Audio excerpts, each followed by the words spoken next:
So I'd like to introduce myself. I'm Jared Brummer. I'm a global technical solutions architect for our end user computing digital workspace practice here at Worldwide Technology. And I've been working with the end user computing technologies for over 20 years, from virtual desktops, endpoint management, data center architectures, cloud, really all across the board for our customers, everywhere from global finance, retail, manufacturing, a lot of time in healthcare, public sector. And really working with those technologies of Citrix, VMware, and Microsoft, and really looking forward to kind of telling you what we've been seeing across these industries today. So for today, I want to kind of go over with you what we're seeing as kind of the technology landscape across our end user computing. And this is just going to be a high level review of what we're seeing as some of the leading questions that we're getting from our customers, and also what are we kind of seeing as some of those trends of things you should be looking out for and things that you should be doing. So when we're meeting with customers around end user computing, some of the things that we're really hearing from them that they're trying to get and trying to the outcomes that they're looking for is on the IT side, doing things like reducing costs, taking a look at reducing their number of tooling, a lot of automation, reducing the amount of effort to do it, and absolutely, without a doubt, maintaining security. In fact, increasing it wherever possible, and watching out for those attack points. For the end users, though, which are becoming more crucial than ever, is maintaining an experience for them and improving it. It's becoming a real differentiator and even a recruitment is to be able to have the experience that the users want. The ability to do work from anywhere, hybrid work, flex work, whatever title you'd like to put on it, trying to make it where it's easy for them to use, easy for them to collaborate, giving them self-service, and actually getting to the experience of being even proactive IT, where things they get notified of problems even before they get a chance to report it. So some of the questions that we get asked, when we're meeting with these customers in our briefings, in our workshops, in our EBCs, is we're always going to ask if, things of like what platforms should we be investing in? Are there things that maybe are legacy and we should be looking at what's next and new, or even road mapping for them? Should we be moving to the cloud? And where does it make sense? Not necessarily should we do 100% of the cloud or should we just dip our toes in it? And how can we maintain this balance between IT and the users? How can we give those users that experience and the choice that they want, but still maintain the security that we're expected to from a regulatory compliance, from maintaining not getting hacked and cost controls. But then, as we start doing a lot of these changes in IT, how do we actually start looking at what are these real costs? If something is maybe tied to improving the user experience, how do we tie that back to the value that we're investing in the IT side for it? And then really, still just continuing down that trend is trying to improve those user experiences while reducing our IT spend. So when we're talking with the customers, we've kind of broken down into 5 different silos, and I'll kind of talk across the top here. Is we're really looking at, we get questions around cloud, we get a lot around our platforms, our operating systems, and then what is the hardware that we should be utilizing, along with, what does this look like for how do we get our applications to the users and that data that those applications are accessing, and how do we manage them, all of these devices that are across our organization and that the users are using. So just to give, kind of a high level, I'm going to talk about each one to you. And some of these things here for cloud is we're really looking at is a lot of commentary we're seeing from our customers is a lot of them are looking at Microsoft Azure, primarily due to their Microsoft 365, adoptions and their agreements. But definitely do not want to discount, the lot of interest on AWS and Google Cloud, and even some of the other vendors in the space. What we would say is all of our partners and all of our customers are seeing the push to cloud. We don't really see you staying necessarily just purely on-prem. We're seeing at least some going to the cloud, especially these control planes. The idea of you can manage it from the cloud and then connect this into a public cloud, to a private cloud. You can do your hybrid clouds. It really gives you that flexibility to move your workloads. But within all those, we see a lot of considerations that really come up of What about security? A lot of architectures were built around, through the data center design. How do we do it when our edge extends across the globe? Then how do we get the right use cases, and where do we put the right workloads in the right place with the right amount of resources? Especially when you're paying for the resources in someone else's cloud, you want to make sure you don't want too much, but you don't, of course, don't want to have too little for those users. Evaluating things like your costs and what is the transparency when you're separating out, what is your compute, what is your storage, what is your network, all these different aspects that really, kind of almost make it difficult at times to do cost models like you're used to doing. And the network optimization as well becomes a huge key. As I always like to use the example of how long can you stretch that Ethernet cord, looking at, just sometimes the distance, time and space, and evaluating how those work. And then of course, things around operations, performance management, and those aspects coming into it. Then when we move into the platform and the OS, we get a lot of questions of, okay, should we continue down the route that we've been doing, or should we go to a new one? So a lot of especially in the virtual desktop sides, there are a lot of VMware versus Citrix versus Microsoft. And to be pretty honest, there are definitely some pockets of people moving and adapting, but we're seeing a lot of those customers actually staying with who they have, just due to the cost of shifting. And I think that's one of those that really becomes a real, what platform do you want to invest in? Do you believe in, for the next 5, 10, 15 years? That more than often should be the question that you're asking. But another round around this platform and OS that starts coming up and sneaks in there is as we see users wanting to reduce, their amount of consumption, especially on cloud, is that when we start looking at doing things like multi-sessions or putting multiple users on a single machine, there's some limitations. If you want to do this with Windows 10, Windows 11, that requires Azure. And that becomes a consideration of, does that become your platform of choice, your cloud of choice? Then also, we've got some challenges of a lot of people said, well, I'm just going to put this on server operating systems like I've done with, maybe Citrix XenApp or RDSH. But then there's limitations around what is the Microsoft roadmap, for support for Office, which is, more often than not, if you're like me, using on a, minute by minute basis. And so that I think that's where we see a lot of these considerations are almost the same things as the commentary here is we see that definitely there is an operational shift as you choose your platform. You really got to look at what that long-term strategy is going to be, usually even outside of your user computing environment. But then really evaluating things like this, where do we need to run non-persistent workloads, or and does that lock us into a certain cloud? Moving on to the hardware side is we definitely see a real balance of how how do you actually reduce your platform and kind of consolidate those across them. Where we used to have silos between the environments, how do we move that to where it's going to be the same across all of them? And so this is where we see a lot of interest actually into the hybrid cloud models. So we see a lot of interest of saying, hey, you know what? Not everything goes to the cloud.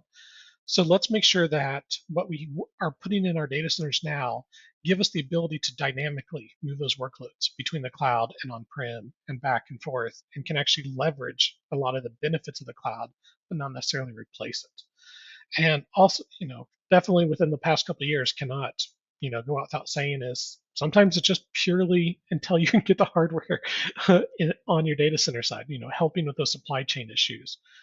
But there's a lot of cost, that always has to be considered between these. A lot of these platforms, as you start looking at, more cloud friendly, changes some of those cost models. And what is even the longevity? Some of the legacy ones, how long are they going to be able to be supported and stand alone? And really where a lot of this also gets in is to how does this tie into your tooling? How does this tie into your automation? How does this tie into your monitoring? How can we make sure that you're not getting gaps in your visibility? Then when we start talking about application delivery, for me around edge computing, this is why we are in this industry. This is why we have a job. This is what we wake up every day is we need to get those apps to your users in some sort of form so they can be working with the data and using that as what is just a core part of your business. And this is really where the key for us is how do you get those to the users at the right place at the right time? And so just a couple of commentaries on here is, especially when you're looking at some of the latest trends around like application layering. Honestly, we're kind of seeing it mixed. We see a lot of interest from the vendors from it, but we see also on the user side, a lot of you are having trouble operationalizing it, changing how it works into your processes and flows, and maybe some concerns around performance. So we're seeing, maybe some caution there. Not necessarily saying it's a bad technology, but some caution. Then same ones for MSIX from Microsoft, as we see a lot of interest there, but it's so new that there's a lot of things that really have been solved in other solutions that have been around a lot longer that just aren't quite there. Definitely one we're keeping an eye on. And then AppV and MSI are ones that we see that really become a lot of those legacy technologies are still so prevalent. So what we really want to kind of reiterate is kind of watch for the maturity here for those, kind of watch how it's going for your, where it's going to map into your operational environment, and don't necessarily discount the ones that maybe you've already been using today, but you can deliver those applications maybe in a new way with the same packages you've been using. All right. Last but not least, we talk about modern management. And this really is kind of the unification of managing all of your devices. I'm not just managing your laptops in one way, your Macs in another way, your mobile. How do we get this in a way that doesn't need to be on a VPN, understands that users are going to be bouncing between networks, between rooms, but how do we make sure that we're getting those applications, those security policies down to them? We're definitely seeing a lot of interest to start consolidating those. Taking what was maybe, like I said, a platform to manage your PCs and your Macs or your mobile devices and your IoT. Start trying to consolidate those down. We're definitely seeing a lot of pocketed ones. We're, a lot of organizations really looking to go that full one, but still a lot of it still is just starting with more of the easy use cases, or the ones that are maybe more, maybe you're not as mature on yet, and just maturing those first. We definitely see VMware and Microsoft as being the two leaders in this space. There's a lot of other players out there as well. Uh, the majority of the adoptions we see on those. And really where the message that I used to like to leave with you, if nothing else on the modern management, is this really is foundational to anything that you're going to try to do around a zero trust architecture. Is you need this ability to still be, managing these devices, making sure they're secure, and it becomes a key part of as you start building in the network side and the data side of that zero trust architecture. So what we see when where our customers are kind of asking, where do we go next? There's a lot of areas just covered, and kind of where could we focus on? What are some of the initiatives that maybe we can work on? Is one of the big ones we're really seeing is really taking a look at these persona refreshes. Is there is so much change right now going on in computing, a lot of different architectures, a lot of different priorities than there what used to be. Is it really is a good time to take a look with fresh eyes of, okay, what actually do our users need? What exactly do they use? What do we need to build our capabilities around to support for them, and start mapping those into the technology, into those business requirements, business processes, and start even looking ahead to things like automation and orchestration, things like that as well into it, tying them into HR workflows. So really see a persona refresh as being one of those key things that it's really is a good time to step back and really evaluate, your environment and what do you want to do and what do you need to support. The next one we covered quite a bit already prior, but really start looking at starting those cloud migrations for your virtual desktops, for your modern management. We really see that really the cloud control plane is really expected to be required in the future, even by a lot of OEMs. Their strategies might change, but we're really seeing that they're wanting to get to that point where at least some portion of it's going to be in the cloud, and you might as well at least get started on that, even if you keep a lot of your stuff on-prem today. And if you are moving your virtual desktops to the cloud, definitely look at the workloads that make the most sense. There's some easy ones around disaster recovery that you can make real benefits on the cost models right away. Same thing on kind of like contract work. Stop shipping laptops if you can just give them a virtual desktop.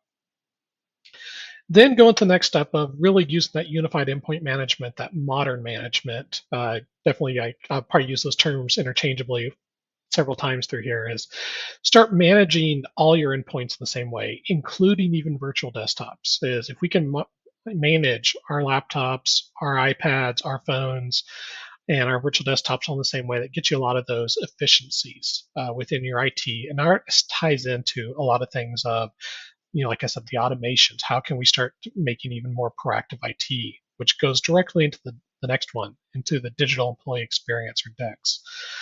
Is we really see as trying to go beyond of just monitoring what your users are doing, using that for things like capacity planning, but actually start making it proactive. If you can start taking action on things that you see before the user ever reports it, either to fix it, to open a ticket, or to start letting you know what things are going on before they start calling in. It really gives you that ability to become a truly place that people want to work, where you take away those frustrations.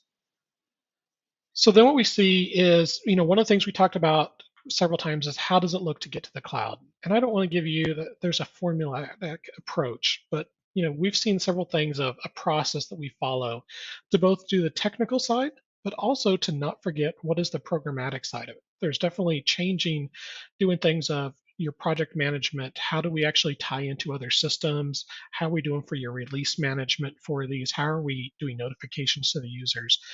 Merging both of those two together becomes real crucial for these migrations as you're starting to do them, that realistically happen over 2 to 3 years more often than not. So why WWT for end user computing? And kind of just talk about some of what makes us unique, and in my opinion, why we're good at this is we really have this focus, as you've seen a little bit here today, of the strategy through execution, is looking all the way back of what is your business that you're trying to do, and then all the way through the execution, and not ignoring all these pieces in the middle. It's not just technology, but it's how do these tie into your operations? How do your users use and interact with these? And everything in between. And then the global scale that we can bring of not only our employees around the globe, but things like our logistics centers, our integration centers, where we can help you get these equipment to you quicker and faster. And definitely not discounting our advanced technology center. That is our labs. That's where we're able to actually test these solutions ourselves. Our engineers are able to use them.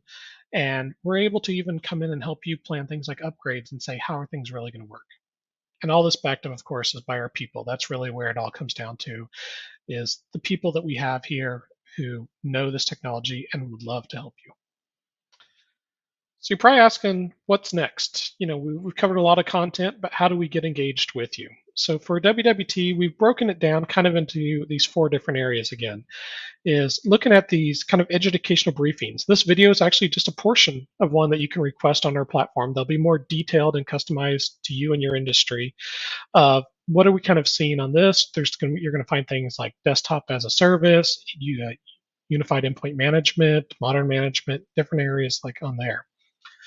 Then when we get over to the discovery workshops, this is where we go more in depth with you. So this is meeting with you and your more extended team and actually going more deeper into what is it that you're trying to do, what are some of the technologies that you're looking at, and where do you want to go, and helping start creating for you kind of what is your maturity level on these, what is the high level roadmap for some of the next steps for you. We get into the consulting and service offerings. This is really where we start really digging in and helping analyze what are you doing, what are some of the, not only those business cases, but what's the data behind it? What are how can we integrate this into your environment? How can we build a roadmap for adoption, some ROI for you, and actually getting in and building that real detailed plan for you. And then backing it up at the very end then with actually getting some of the work done, implementing these new technologies, helping you, do a migration, build a new solution, and start helping you adopt and maybe even automate some of those. All of this is built on our wide range of partners that we work with on a daily basis and help to bring these and put these solutions together for you. So next, we just recommend that you go to wwt.com, look at our platform, take a look at some of the briefings and the workshops that we have out there. Like I said, this one kind of our state of end user computing landscape. You can click request on that, and we'd love to talk with you more on it.